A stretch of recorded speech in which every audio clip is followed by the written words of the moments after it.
Bing! Crash! What? These are the sounds of Pearl Harbor. Welcome! Welcome, welcome. Today, we celebrate the 258,000th anniversary here at the History Channel. And you must just ponder how much information is that. Today, we come at you live from our Pearl Harbor wonderful week. Join us in a moment as we hear the sounds, we smell the smells, we feel the bones of Pearl Harbor. But now a word from our subsidiaries.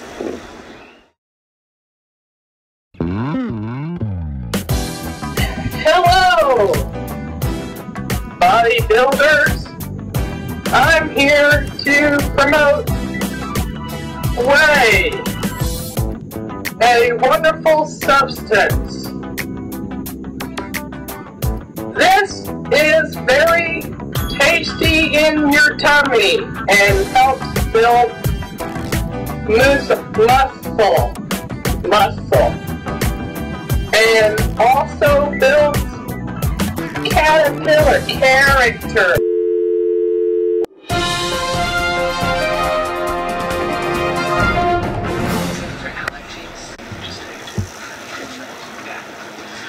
This just in, they're going to try and attempt to build the Pilgrim Chapel in, one day building the Pilgrim Chapel.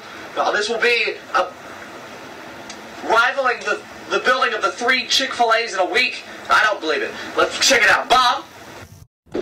Thanks, Bob. And here we are at the site of the one-day chapel. As you can see, this chapel's being built in one day. No trick monography here. And it seems they're trying a new technique by putting wallpaper on the outside of the building. I'm not sure what that's going to do about the inside, but it makes the outside very decorative. It's been told that the technique they're using is called the really, really fast building technique, where they're locking all of these together in a building form like a trendy floor in your kitchen. Now, I've had someone here standing all day who's been watching. Sir? Sir? What do you think of the fast building? The building in one day? Well, I would just like to say that this chapel here is being built very rapidly fast. I frequently watch chapels being built, and this one by far trumps them all, Bob.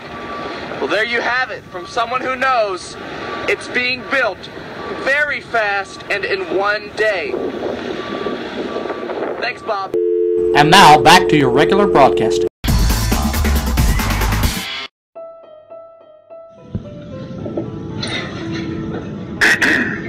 Oh, hello. Welcome back to the Pearl Harbor Week here on the History Channel. Now, I'm sure a few of you, if not all of you, are wondering, what is Pearl Harbor? So, let me define it for you, if I may. Now, Pearl Harbor was a surprise attack on American sailors and American ships. There were 350, the number's not important, how many ships there were, or planes. It was just a tragic event that occurred. I don't know much about it. So I'm gonna let the video speak for itself. It's very good. So enjoy the cinematic adventure here on the History Channel.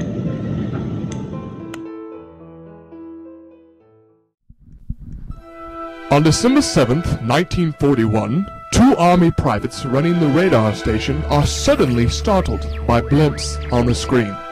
They immediately report the sighting to the Army Operations Center. I work for the Army Operations Center. We got those reports. We thought they were airplanes, so we filed them.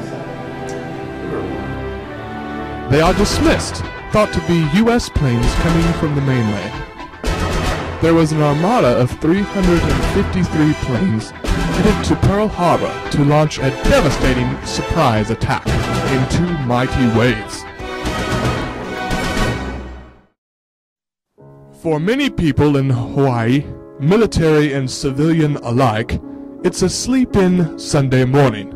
Very ordinary, the mood was relaxed and nonchalant. Some were just starting the day. A week before the attack, Admiral Kimmel asked Operations Office Captain Charles McMorris what the chances were for a surprise attack on Honolulu, and the captain friendly replied, "None." During the attack, nothing went wrong. It was 6 a.m. when the first wave approached with the battle cry of "Tora! Tora! Tora!" which means "Tiger! Tiger! Tiger!" Sleepy-eyed sailors awake to the sounds of bombs bursting in air and the piercing screams of fellow sailors. Few thought it to be some sort of military drill. Pearl Harbor? Yeah, I remember Pearl Harbor. I was brushing my teeth that morning, spitting right over the side of the ocean. Then I saw these planes flying, about 350 of them. And I just thought it was an amazing drill. I was like, that is the best darn drill ever! Until they started firing on us. That's when I knew it wasn't a drill. So immediately I dropped my toothbrush and I ran over to my gun. And I started pulling the trigger, and nothing happened. My ammunition wasn't ready. It was perceived that the Japanese fleet were going to bomb California, in addition to their bombing of Pearl Harbor.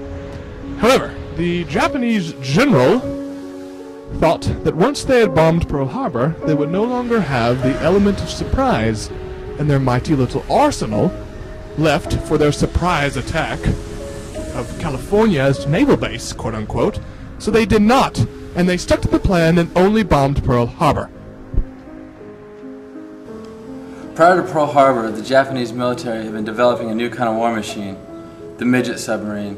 The midget submarines were just like the normal submarines except for smaller. And that's the thing about midget submarines. You never see them coming. Just like human midgets.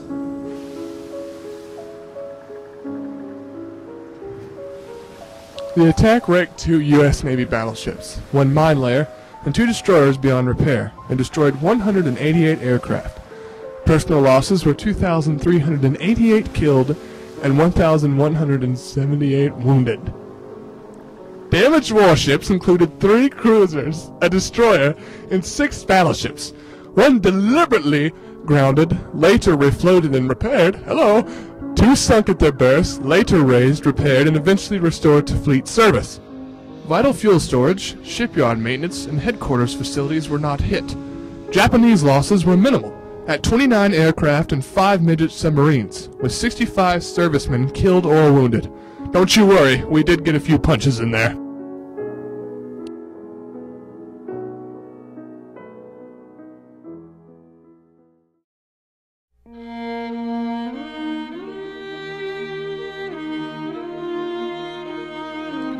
With each new message, President Roosevelt sadly shook his head in shock and in disarray to what had just happened. But the American people needed more than that. They needed restoration, words of encouragement and renewal, and the thought of retaliation. And he brought that. So thank you, Roosevelt. I ask that the Congress declare a state of war has existed between the United States and the Japanese Empire.